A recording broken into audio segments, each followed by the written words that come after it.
Hello friends, പുതിയൊരു വീഡിയോയിലേക്ക് എല്ലാം സ്വാഗതം. ക്ലബ്ബ് വേൾഡ് കപ്പിൽ ആദ്യ മത്സരത്തിൽ റയൽ മാഡ്രിഡിന് വിജയിക്കാനായി സാധിച്ചില്ല. അൽ ഹിലാലാണ് റയൽ മാഡ്രിഡിനെ സമനിലയിൽ പിടിച്ചത്. മത്സരത്തിൽ കിലിയൻ എംബാപ്പെ റയലിനായി കളിച്ചില്ല. അൽ ഹിലാലിനെയും അൽ ഹിലാലിന്റെ ഗോളടി വീരൻ മിട്രോവിച്ച് കളിച്ചിട്ടുണ്ടായില്ല.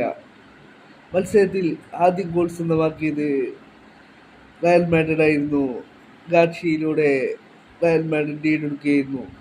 പിന്നീട് അൽ ഹിലാൽ പെനാൽറ്റിയിലൂടെ റൂബൻ ഡയസിന്റെ ഗോളിൽ സമനില പിടിക്കുകയായിരുന്നു അൽ ഹിലാൽ. മത്സരത്തിൽ അൽ ഹിലാലിന്റെ ഗോൾ കീപ്പറിന്റെ പെർഫോമൻസ് എടുത്തു പറയണം. അദ്ദേഹം റയൽ മാഡ്രിഡിന് കിട്ടിയ പെനാൽറ്റി സേവ് ചെയ്തു. വളരെ മികച്ച സേവുകൾ മത്സരം ഉടനീളം അൽ ഹിലാലിന്റെ ഗോൾ കീപ്പർ മത്സരത്തിൽ കാഴ്ചവെച്ചു.